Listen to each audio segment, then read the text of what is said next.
Otep à tous, bien-aimés frères et sœurs. Hier, samedi 6 juillet, les pays de l'AES ont signé l'acte de décès de la CEDEAO. Je dis bien, ils ont signé l'acte de décès de la CEDEAO. La CEDEAO ne peut pas fonctionner sans ces trois pays.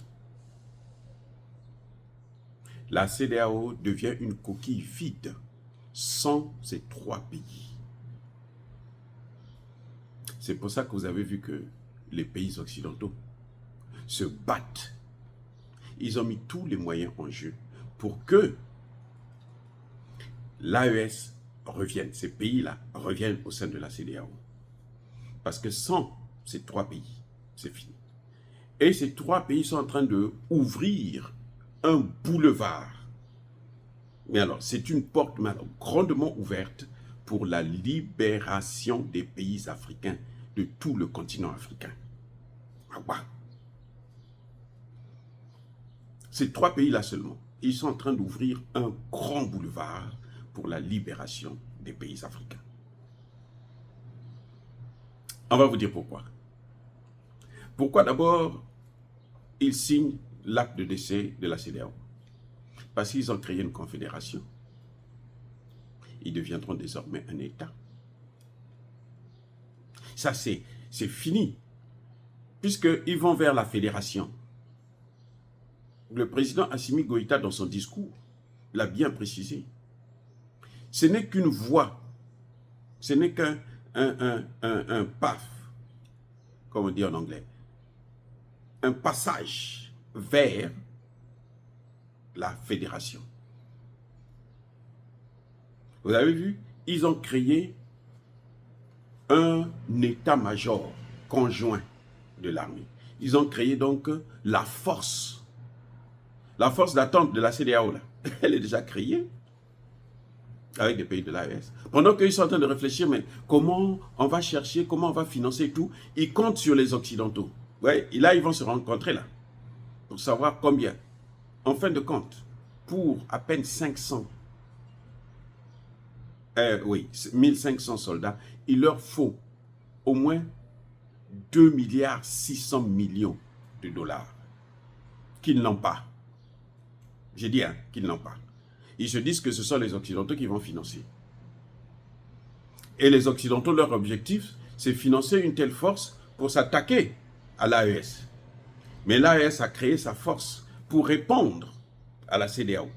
Si la CEDEAO crée sa force pour venir combattre le terrorisme dans le Sahel, mais la CEDEAO va déclarer la guerre contre le Sahel.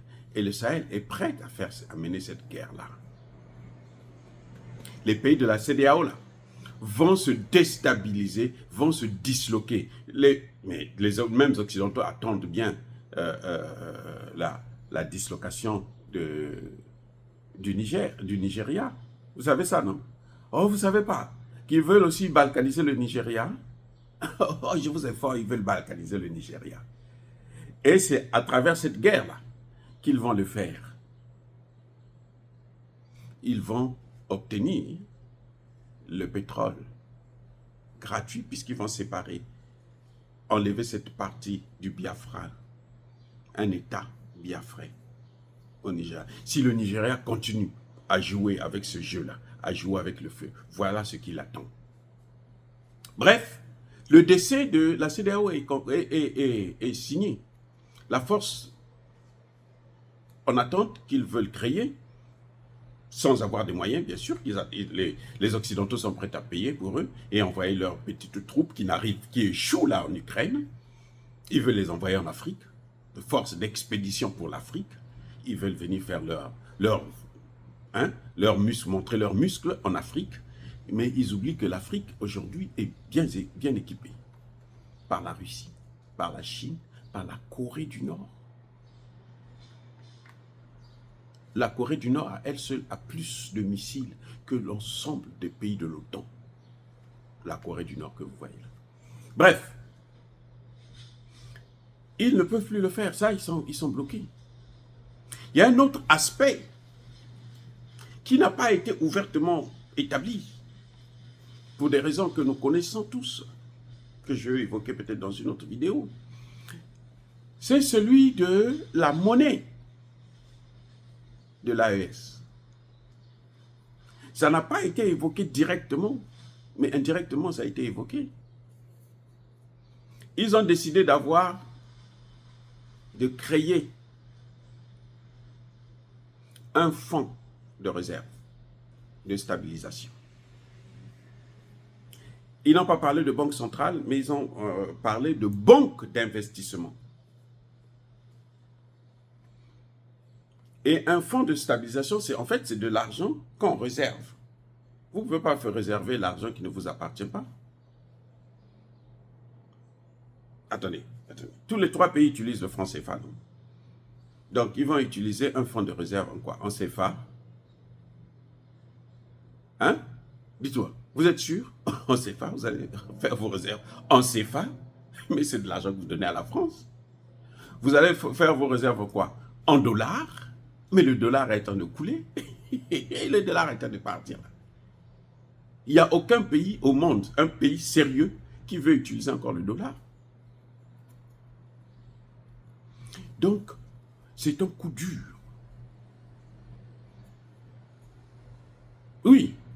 C'est-à-dire que la CEDEAO ne sert plus à rien. Hein? Parce que la CEDEAO vit pour les Occidentaux.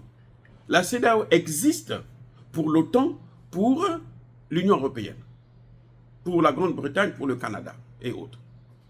C'est pour ça que la CEDEAO existe, pour leurs intérêts en Afrique. Le Canada vient de perdre aussi un marché au Niger. Là. Bref, ça c'est juste la petite histoire. Mais regardez bien ce qui est en train de se passer. Donc, aujourd'hui, les pays occidentaux n'ont plus besoin de la CEDEAO. Ils n'ont aucun intérêt avec la CEDEAO. Parce qu'au sein de la CEDEAO, vous avez peut-être 2-3 pays, la Guinée-Bissau, la Côte d'Ivoire et le Sénégal, qui utilisent encore le CFA. Hein? C'est pas ça? Bon, maintenant, la France a déjà acheté la Côte d'Ivoire. Vous avez vu Géos, là, qui gouverne Abidjan, là. Mais c'est la Côte d'Ivoire. En matière du droit international, lorsque vous avez la capitale, c'est vous qui êtes le patron du pays. C'est pour ça que vous voyez, quand il y a un coup d'État, ça ne se fait pas dans des villes, dans d'autres villes, ou dans les villages. Non, il faut être dans la capitale. Si vous n'êtes pas dans la capitale, vous n'êtes pas reconnu comme étant le propriétaire. À partir du moment où Géos contrôle la capitale ivoirienne, ils ont donc tout le pays à eux. Jusqu'à 2025 au moins. Vous voyez? Et vous n'entendez pas Tidiane Tcham en parler, non. Tidiane Tcham ne peut pas vous parler ça parce que Tidiane Tcham, c'est leur homme. Le Sénégal est sur la même longueur d'onde, sur la même balance, la même voie. Puisque le Sénégal lui-même a demandé à l'Europe de venir occuper toute sa frontière. Oui, vous avez une grande frontière de près de, je ne sais pas, 600 km ou plus, où vous aurez l'armée européenne. Une armée qui ne sert à rien, puisqu'en Ukraine, elle a échoué. Le Sénégal les appelle pour venir les protéger. Celui qui te protège là, il peut te tuer. Donc, ils sont en train de prendre aussi le contrôle du Sénégal. Donc, ça, c'est déjà des carottes cuites. Mais sans l'AES, puisqu'on voit que l'AES, là, c'est l'avenir qui est là. C'est-à-dire que l'AES va pousser la jeunesse sénégalaise à se révolter contre son pouvoir. Elle va pousser les Ivoiriens à se révolter contre le pouvoir occidental ou occidentalement élu. Il y a un problème. Donc, vous voyez que ce ne sera pas évident que les États-Unis et les Européens puissent continuer à financer la CEDEAO. Parce qu'elle a échoué à sa mission principale, qui était de ramener ces 3 pays. Comme ça, ils occupaient toute l'Afrique de l'Ouest. Or, en dehors de ces 3 pays, mais l'Afrique de l'Ouest est en train de leur échapper. à quoi ça sert de mettre de l'argent dans un tonneau d'Anaël? Vous mettez de l'argent alors que en bas, il y a un trou où l'argent est en train de partir. Donc là, en fait, l'AES a signé l'arrêt de mort, l'acte de décès de la CEDEAO. C'est ce que vous voyez avec l'AES. Ils ne peuvent plus faire la guerre parce que le terroriste, là, ils vont lutter contre le terrorisme au Nigeria. Au Nigeria, il y a déjà le Cameroun, le Niger, le Nigeria, le Tchad. Les 4 pays sont en train de combattre au Nigeria. C'est pour ça que vous voyez qu'au Nigeria, il y a un peu de calme. Donc le Nigeria va enlever ces 4 pays-là pour cette putain de force en attente qui doit être financée par les Européens. Est-ce qu'il y a le terrorisme en Côte d'Ivoire au point où on a besoin d'une force d'intervention? Non. Est-ce qu'il y en a au Bénin, au Togo? Non. Dans quoi ça sert cette force en attente? Pourquoi les Occidentaux vont payer pour une force qui ne sert à rien? Ils ne peuvent pas attaquer l'AES. Cette force-là, croyez-moi, ils ne pourront jamais attaquer l'AES. Ce serait, mais alors, la destruction de tous leurs pays, là. Tous ces pays africains. Tous ces pays qui vont envoyer des contingents, là. Le pays où ils vont partir va disparaître de la carte.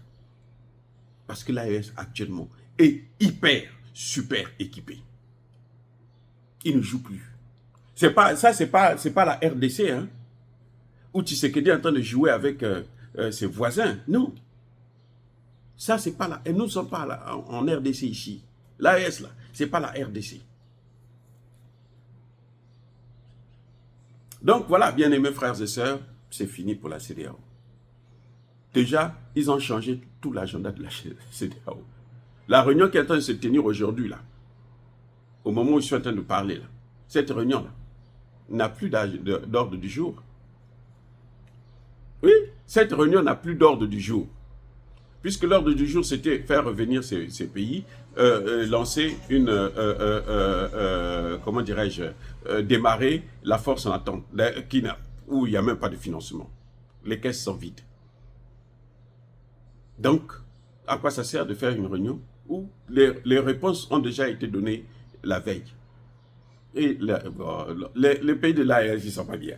Ils font ça à la veille. On est samedi. La réunion a lieu dimanche. Eux, samedi, ils répondent, ils détruisent tout ce que l'ordre du jour là. Ça ne sert à rien. Ça ne sert à rien. Puisque l'AES a même mis en place une équipe qui va accélérer la rupture avec la CEDEAO. C'est fini. Il n'y a plus rien. L'ordre du jour est complètement... Alors, c'est caduc. Donc, aujourd'hui, quand ils sont en train de se retrouver là, à l'AES, à la CEDEAO, là, ils ne savent plus sur quoi ils vont discuter. Puisque tout le monde sait aussi que Tinubu doit être reconduit. Donc, il n'y a plus rien à discuter. Oh, bien-aimés frères et sœurs, soyez bénis, abondamment bénis par le Dieu des Kébites et par nos ancêtres angélisés. Mais que tous ceux qui persécutent le continent africain, le pillent et le déstabilisent, qu'ils soient noirs, blancs, chinois, arabes, juifs, indiens ou qui qu'ils soient punis, maudits, foudroyés, neutralisés, écrasés, effacés par le Dieu des Kébites et par nos ancêtres angélisés. Vive l'Afrique éternelle, j'ai dit et j'assume.